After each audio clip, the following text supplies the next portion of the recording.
it's Annabelle. So I am driving, so you'll have to bear with me. Okay, so I wanted to share some information.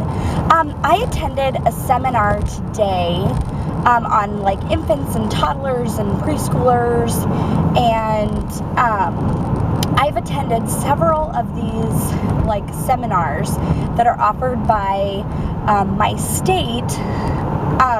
I've been interested in this kind of stuff ever since I had my daughter. And my daughter is going to be 2 in January. And so this seminar talked about learning and helping like facilitate early learning. So like before preschool. And I just wanted to share what I learned today because I thought it was quite fascinating. So anyways, this seminar, again, it was offered by my state, and I'm sure all states offer like seminars or classes or like continuing education courses and things like that for parents. At the seminar today, there was a lot of like professionals there. So, but there was also a large group of just parents. And so how this seminar was set up, it wasn't set up like a theater style kind of seminar. It was you were at tables with groups of people, and they mixed people together and had you talk with different people, and it was just awesome. Okay, so to get down to what I actually learned today, it is so nice to get information from professionals that reaffirms your like parenting style or your beliefs about your child, beliefs about education and the importance of learning and early learning, not just what your kid will learn in preschool or what they will learn in school. And so what the first section was about infants and how important it is to figure out if your child has any like visual difficulties or hearing difficulties or learning difficulties early. And they were talking about how like connections in the brain are made very early, and how rapid the brain grows and those connections are made in early infancy. And they talked a lot about, like with the vision part, that if babies aren't exposed to a lot of things to look at, that they actually don't make visual connections in their brain. And they were talking about also with the hearing, and how if you don't talk to your baby, if your baby is not stimulated, like for the auditory part, that those connections are not made in the brain. And just they talked about physical activity and how physical activity from the head all the way to the feet and from left to right. And they kind of used an example like your belly button, or a baby's belly button is their midpoint, and how they learn and like connections are made in the brain by going left to right, and also from top to bottom, and then also diagonally. So they were talking about how important it is to stimulate your baby all over, and also your toddler. And they said that if like stimulation and things are not provided to a baby, even a very newborn baby, that the learning process is slowed because those connections aren't made. And just like they started talking about toddlers, and again, building on those connections, using all of the senses, and how just with newborns and formula and breastfeeding and what they're eating for the taste part and the smells, and again with the touch and just physical activity and mental activity and being stimulated in all of those areas. And so the afternoon portion was about toddlers and before preschool, and how important it is to not miss opportunities to teach your child. And that has been my belief all along with raising my daughter. Everything that I have read and researched and everything just talks about how important stimulation is, and how when your child is ready for something, to take advantage of that opportunity and not let it pass you by. For instance, doing tasks and having a schedule and repetition throughout the day. And let's see, you guys are probably going to get some sun here. Sorry. So anyway, sorry if that messed up the video, but hopefully it doesn't. Anyways, there's like a huge glare. Sorry, guys. Okay, so anyways, they were talking about how toddlers want to like read the same book every single night before they go to bed. They want to read the same book, and they want to do the same thing, and how important repetition is for learning. And they talked about schedule, and I am a big believer in schedule, huge believer in schedule. I think that having a flexible schedule, and I know some people think that schedule means a minute-by-minute account of your child's day, and that everything has to be structured, and like this minute you do this, and then this minute you do this. That is not how I do things, and not like what is recommended. But there is the schedule and the routine. More, I guess I should call it routine than schedule.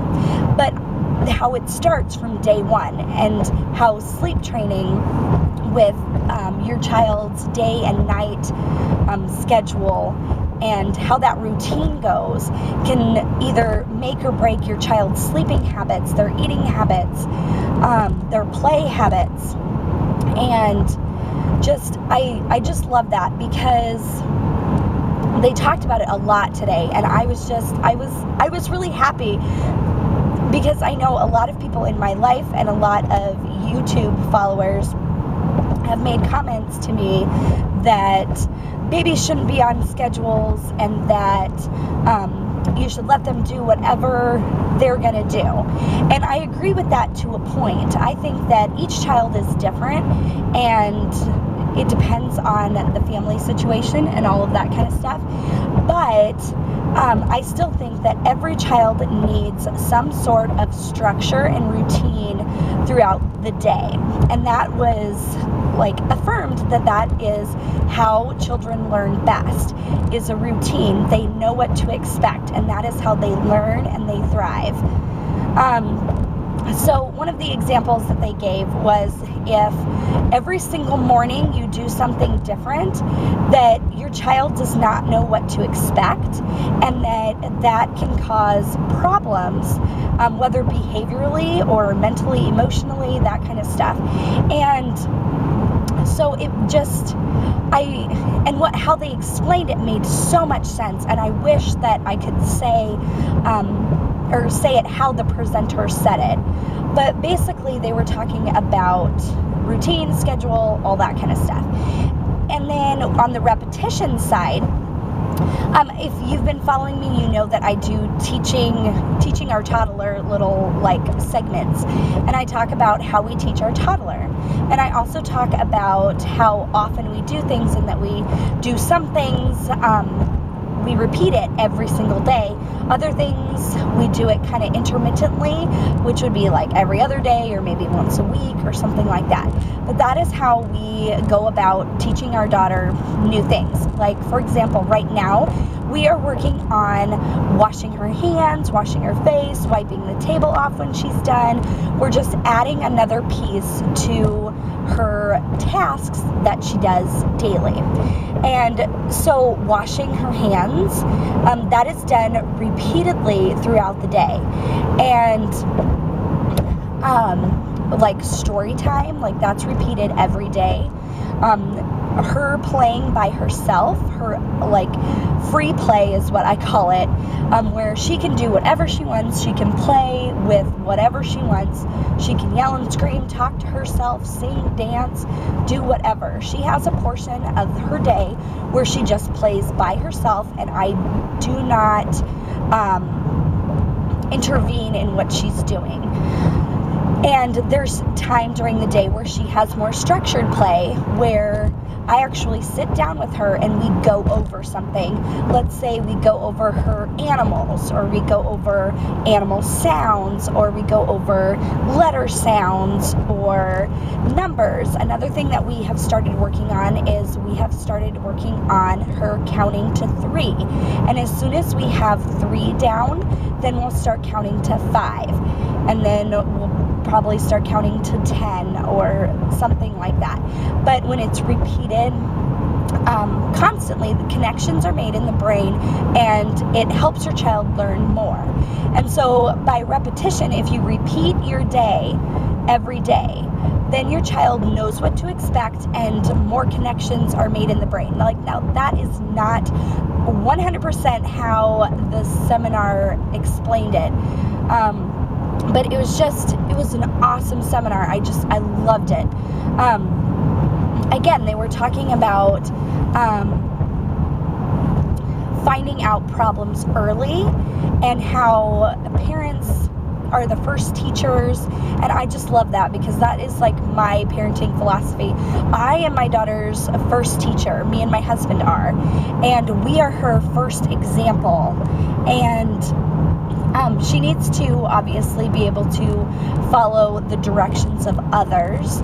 So when she goes to preschool and school, and that's the next thing that the seminar was about, was preschool and school. And I heard a lot of things that I have heard in the past. Most of it was repeat stuff.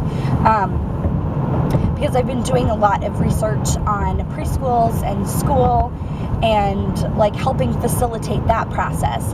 And I'm not going to get into it a whole lot, because it was just a brief section of the seminar, but they were talking about how class size matters, and that the smaller the class size, the more your child is able to learn, and there's more one-on-one attention, there's more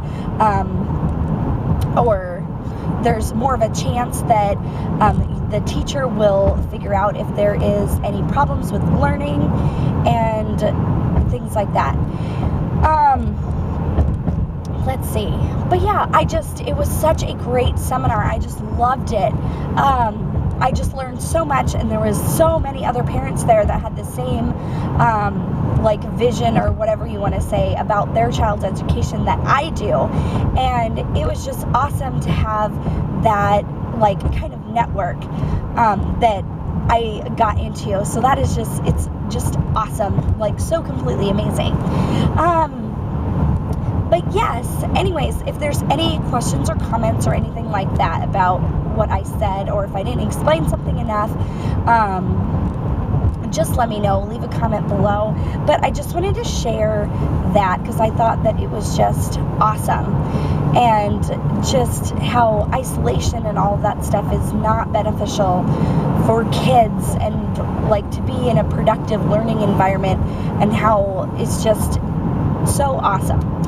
Alrighty. Well, anyways, I'm going to let you guys go. But anyways, you all have a wonderful day. Bye, guys.